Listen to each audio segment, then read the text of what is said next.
past week, Obama announced that he was considering assassinating a US citizen in Pakistan, supposedly because this individual is suspected of terrorism. Doesn't that strike you as a bit odd?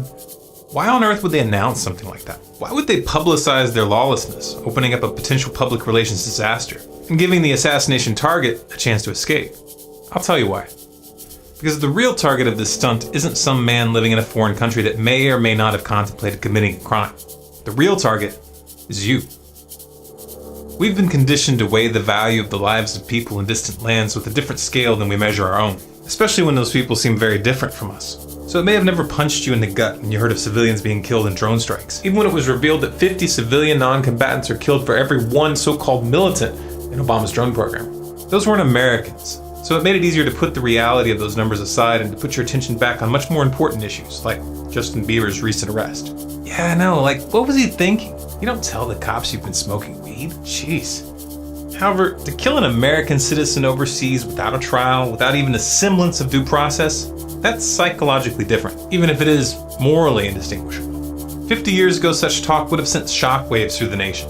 It would have been interpreted as a constitutional crisis and an existential threat. But today, it's just a minor blip in the weekly news cycle. Why? Because the American people have been gradually conditioned to accept a new paradigm. A paradigm in which a single man in a position of power can issue death sentences on a whim. A paradigm in which those who wrap themselves in the mantle of government are above the law and act accordingly. The power to kill or imprison without due process, the power to rule by edict, to sidestep and ignore the Constitution, these are the powers of a king.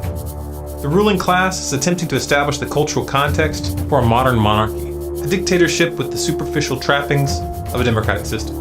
I say the cultural context because this all depends on the acquiescence and participation of the population. This announcement by Obama is the perfect example of the method they have been using to psychologically condition the people. What they're doing here is getting you used to hearing about suspects being murdered in the field without a trial. And this isn't the first time they've done this.